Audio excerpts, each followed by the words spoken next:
What's up, guys? This cat, I just broke up a cat fight.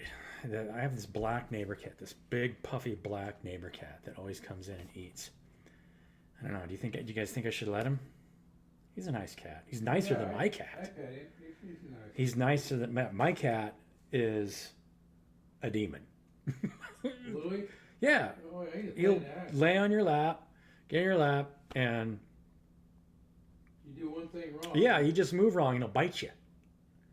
So, you really got to be in the mood to have him in your lap. It's not like... You touch his paws, boy, he'll bite you.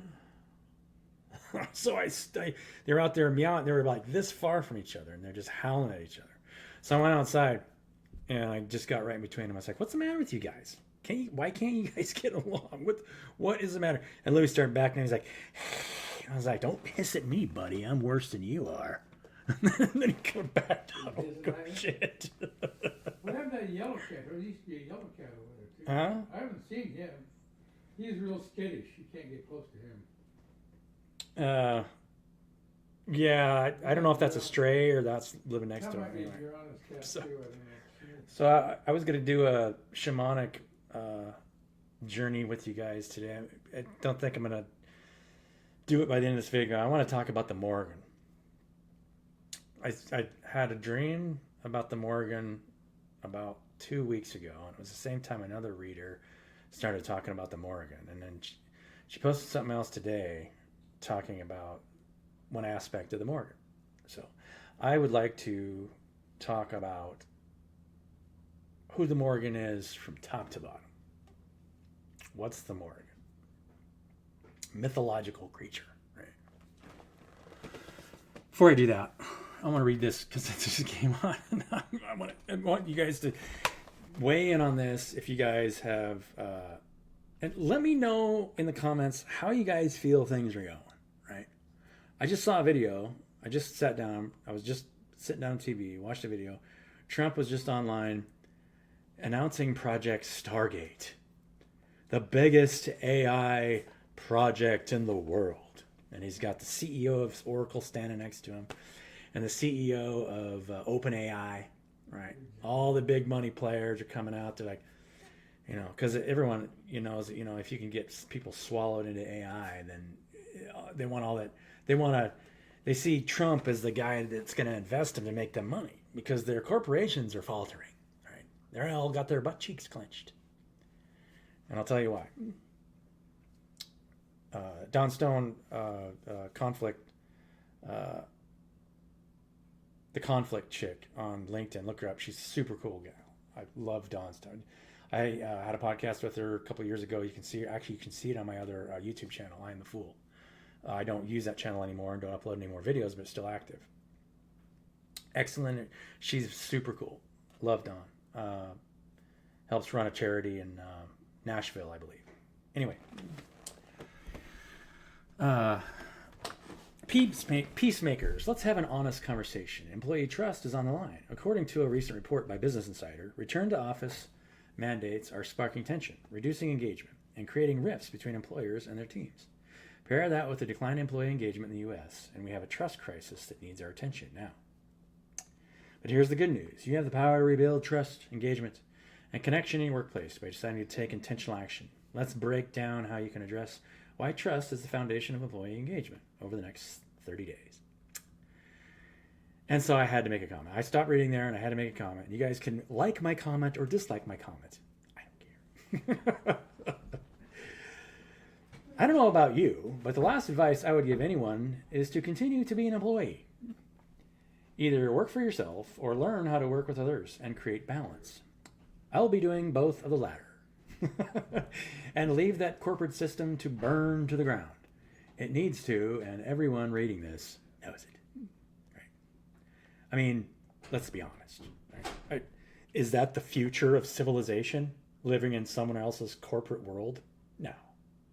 If you haven't left a big business where your life is being unequally proportioned from somebody else, the only reason is because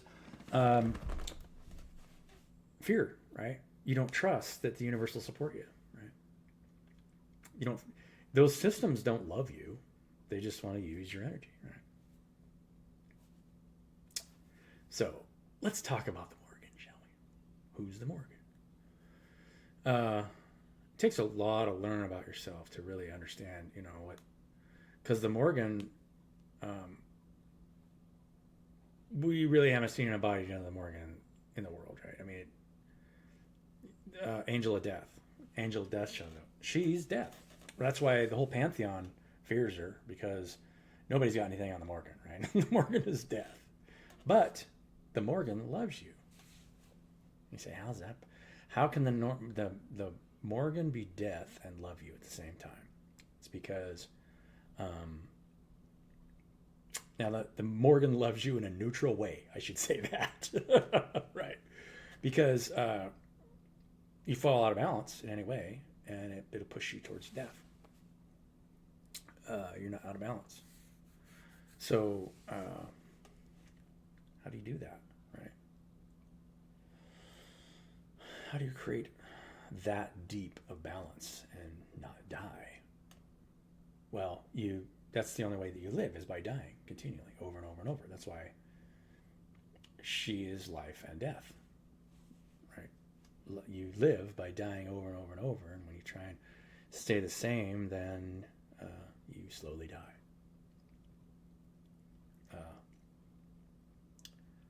So this is, I think this is specifically not posted for children for a reason that I say no kids. If you've made it this far and your kids are watching, might not want to, might want to say, well, I think kids, you should go out of the room. It's up to you. Totally up to you. But strong sexual energy in front and other things, the Morgan. There's a mythological book. So we're going to work on the Morgan from the root chakra to the crown chakra. Who is the Morgan, right? Because you really have to understand every aspect of a being before, and you really have to understand yourself. Because, and here's the kicker, if you are one with everything out there, including myself, then everything is everything. You embody every aspect of reality. And you have the power to embody the Morgan, which, in my opinion, is the most powerful embodiment that there can be, just because of the two sides of the Morgan. And I'll explain that here in a second. You can stand. So I read a verse yesterday. If you haven't seen yesterday's video, rewatch it. I read about how the standing on, or in the beginning was the void, and the void was without form, and then God created light, and he was there was a ripple on the surface of the firmament, and there was more than one firmament, so the firmaments were mashing against each other. He's talking about, and I've got a picture of a black hole in that video, where you can see it's the event horizon. It's where all the male energy, all the light, coming towards the feminine, the womb, and it's moving so fast, time breaks down. It's almost one. It's almost whole, but not quite, because it can't get across the event horizon. The firmament is never broken, right? But the Morgan is standing across the firmament, right? The person that takes you from life to death.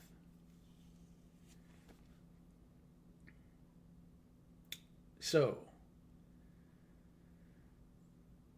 the dark side, right? If you're not looking at the Morgan in a positive light, you are on her dark side.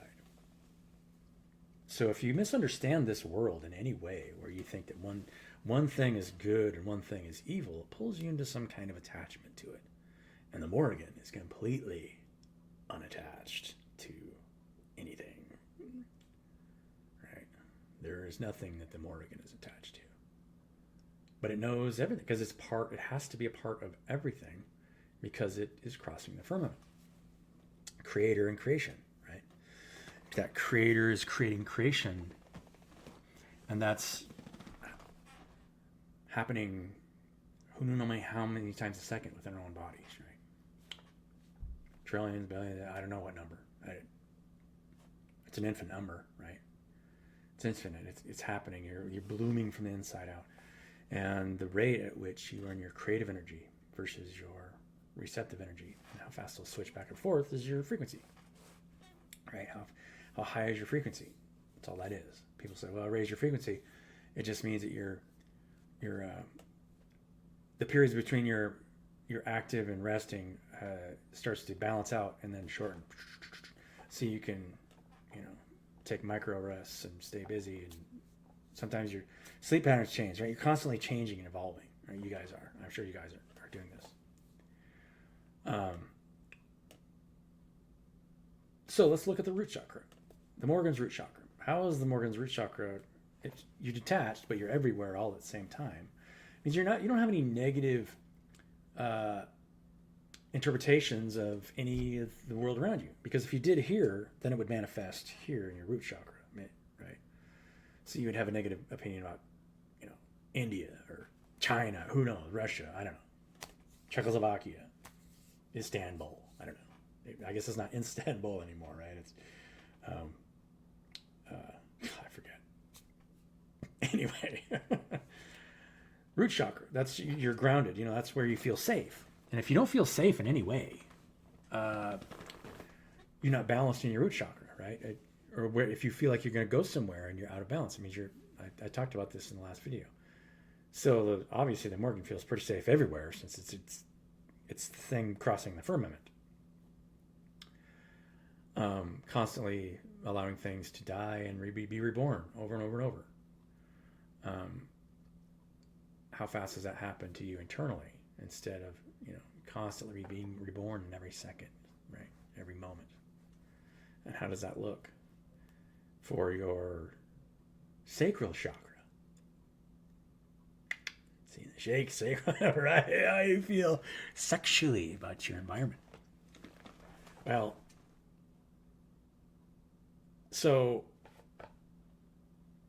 but you're also creating balance, right? You're crossing the firmament. And if you fall out of balance, you'll be pulled onto one side or the other. So how do you create balance? And it's your sacral energy, right? You're, for one thing, you're never going to be you've got to have one person, right? You're not going to be out of balance. You've got one person. As soon as you include two in the mix, you're out of balance. There's no way you can split yourself into thirds. You can't do it. I don't care what anybody says. You can't do it. You can't split yourself into thirds. Intimate relationship, right? Balance. And, internally balanced. But also if you're not with somebody, you're also not attached to anything, in time or space, right? It's all equally loved and appreciated in every way. And then if it turns against you, it's instant karma. Boom, sexually, right? It's like, bang. Same thing with root chakra. If you stay unattached and you love it unconditionally, no matter what it does or doesn't do, you're kind of elevating yourself out of the pulling battle, the emotional attachments that are happening all over the place, right? What we just talked about in the corporate setting. It's all just poor emotional states. People have fear of, lack, and so they want to hire a bunch of, all they care about is just putting more and more money in their pocket, and it's a fear of lack. That's all it is, right? It's not anything other than that. You got to learn how to create balance in your at home in your life, and creating balance with the people that you're running into, even your business, right? If you can't do that, eventually you'll fall out of balance, and that's the trick. That's why the Morgan is so powerful. We'll get to that in a little bit. The sacral chakra, and I've realized this from the last video, the sacral chakra is where all the light is collecting around your heart space. But in order to stay balanced in your confidence, right? How you feel about yourself, how you feel like you compare to other things in your environment, equal. How could you feel that you were unequal, right?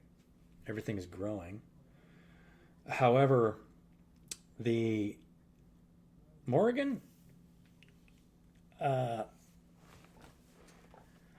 unfortunately, the Morrigan is in a place where it can't feel equal in some ways, right? Because everything that exists outside of the Morgan is out of balance, generally. Now, if you're embodying the Morgan, you can be in balance with somebody else who's embodying the Morgan, right? Where you're not pulling on somebody energetically in all 7 chakras, where you can accept whatever it is they're doing or not doing. And if they're in the same boat and you're both surrendering to each other, there's no longer needs at that point. There's just, what are we going to decide to do today? And you're creating balance with each other to make sure that you're enjoying life, right? And there's a way to balance individual time with your spouse and your community and your work and all that stuff. But and every time you fall out of balance in that expanding circle, then, you know, especially if you start becoming this is the hardest thing, and this is what happens when you fall out of balance with your solar plexus. And it's a reason why I have so much respect for Christopher Salam, a guy that I know for a while who was a public speaker. And he teaches people to public speak because he knows it's a very good way to get you out of your own mind and get grounded and, you know, gain a lot of emotional intelligence, because you'll learn a lot about yourself the way you're received, you know, in front of the people around you when you're talking to a live audience, right? And you're interacting with people and answering their questions, and because you're there to basically serve them, right? You know, there's different levels of public speaking, and eventually you just become an intuitive, right? So, awesome guy. And so that's why, in order for him to keep balance, you got to teach other people how to do the same. Because if everybody's hearing you speak, then you're not really providing balance for the ability to do that, right? The heart chakra. That's where you're crossing the line on both sides, right? Your creation and receiving, it's all coming back to your heart. And the Morgan is perfectly balanced there, has to be, right? Where if you're looking at the Morgan negatively, you're seeing a dark creature, the darkest creature you can imagine. But if you love her, then she'll love you just as much back, to the degree that you are loving her, right? It's like the other half, and this is what I've started to realize is that's crossing it on both sides. The first sun and the second sun, there's just one sun. The second sun, you know, they call him Lucifer, fell down, but that's just the other half of the whole, you know. So, yeah. One is living in heaven and the other one is in charge of hell. But it runs it. Nobody messes with the Morgan. All right? Nobody. All the denizens, they admire the Morgan. And then probably test her repeatedly, over and over. Have to, right? Because that's what it's for, right? That's why it's there. To test you. Yeah. And then the throat chakra, right? You want to make sure that you're not taking over your space and balanced, and you know, the Morgan doesn't have much to say really, and if she is talking, you probably should listen, right? Yeah, if she has something to say, you better listen. And so the way the Morgan views the world, right? It's a beautiful tapestry of never-ending death, and is life. It's constantly dying and being reborn over and over and over. Yeah. So the Morgan understands every single part. It can visualize the tapestry that's blooming like a flower and then dying and going like this, and in the individual, and it always expresses itself in the external. And then the crown chakra, right? Say everyone's higher self. This is where we're all connected to the Morgan.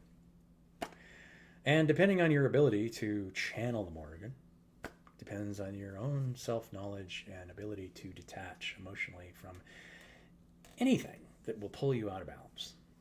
Right? If it's pulling you out of balance, you have unhealthy attachment. And you're not able to listen to it, right? You're not in that space. I mean, I didn't cover much of the sacral chakra, but these bodies. You know, people think that something's like, if you think that something's gross or disgusting, generally speaking, you have an unhealthy emotional attachment to some part of reality, right? If you break it all down, it's just structures within fields. It all has different smells, flavors. I mean, some of it can could cause pretty bad taste in your mouth, right? But, like waste, right? Waste is something that your body, it's just wasted energy, and so it has a bad taste. I assume it has a bad taste. I mean, it smells like it has a bad taste. Anyway, but it's all just a circuit, right? So sexual energy, giving and receiving sexual energy is just all about, tripping the circuit in an escalating way and pain and pleasure. You really can't have one without the other, right? And the farther you pull on one direction, the farther you get on the other, right? The worse the pain, the bigger the pleasure. This is true of a lot of different things. It's very sexual, right? The more pain that it causes you to have to do some things, the more pleasure in the long run that you can experience, because you're just putting pressure, right? And then it's sexual energy. You can put so much pressure. It's just like grounding spiritual experiences. If you push it out as far as you can and just wait for divine timing for the circuit breaker to close. Yeah.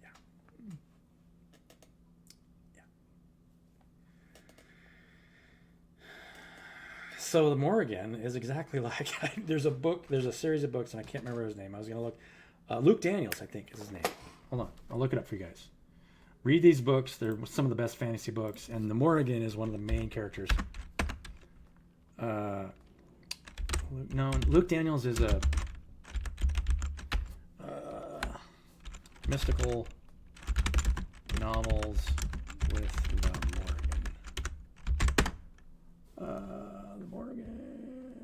Celtic. I can't remember. Probably Morrigan.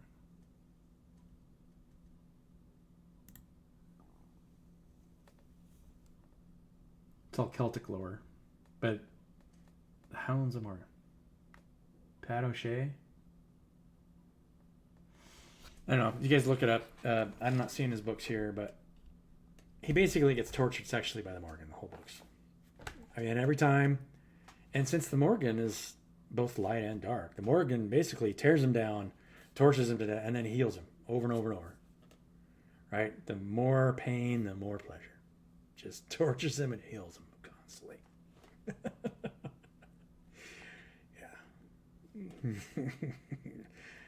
The Morrigan. Having sex with the Morrigan.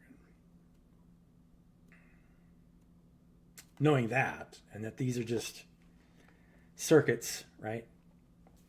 If a body part is gross, you're avoiding some part of yourself, right? Literally. Yeah. So I'll leave it at that. Let's draw an oracle card, and maybe tomorrow I'll do. I have meetings tomorrow. I don't know. I want to prepare myself for this shamanic journey, and I need to spend some time in deep meditation for you guys, because I don't want it to be half-assed. I have some ideas, because the objective is to create a series of exercises, right, where you can, not unlike many shamanic journeys, and I've experienced a lot of different ones. I'm going to try a kind of a new style, right? Something that I haven't. Nobody broaches this subject usually, and there's a reason why. But I want to make sure that we're right. We want to love one another and view each other in a healthy way, right? And see both sides and respect people's space, respect people's sovereignty, but at the same time, have empathy for people that haven't gotten to a place where they can say "fuck you," right? screw you and your employment system about limited liability and fuck not bullshit that we've been putting up for way too long, right? People have been putting their energy into that crap and haven't figured out how to work together just because of money, right? You don't trust. And that's actually faith is one of the things that the only place you'll ever embody the Morrigan, right, is if you have faith that you can hold balance energetically, and that what you put out there is what you'll get back, and the love that you give is the love that you receive. It has nothing to do with any kind of material thing, right? It's all energy. I just talked about chakras. Money had nothing to do with it. So I don't know what the rest of you, but I'm going to be working on building something where I could allow, and this is the trick, and this is the secret. We don't have any systems in this world that frees the individual to choose the life that they want for themselves exponentially, but also keeping balance within their communities and home life. There isn't anything really available. There's no systems of that, but it should be. It should be available for everybody, and I believe it's possible. Why wouldn't it be? Because all of us have this desire to spend time together, but in a balanced way and with, the right people. The last thing you want to do is babysit, right? And if you do have to, then no. I love balanced, right? In a balanced way.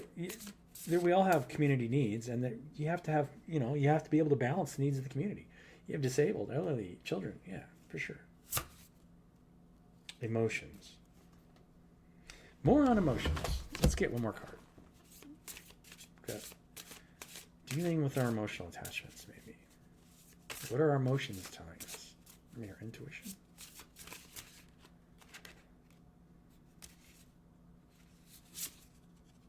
Gratitude.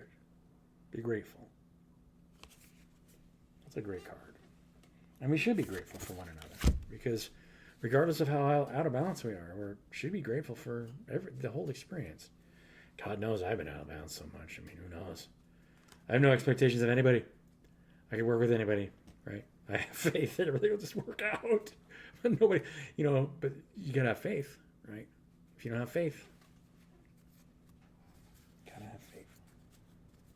And be grateful for all of it. Okay, love you guys. Have a beautiful day, and I'll catch you on the next one.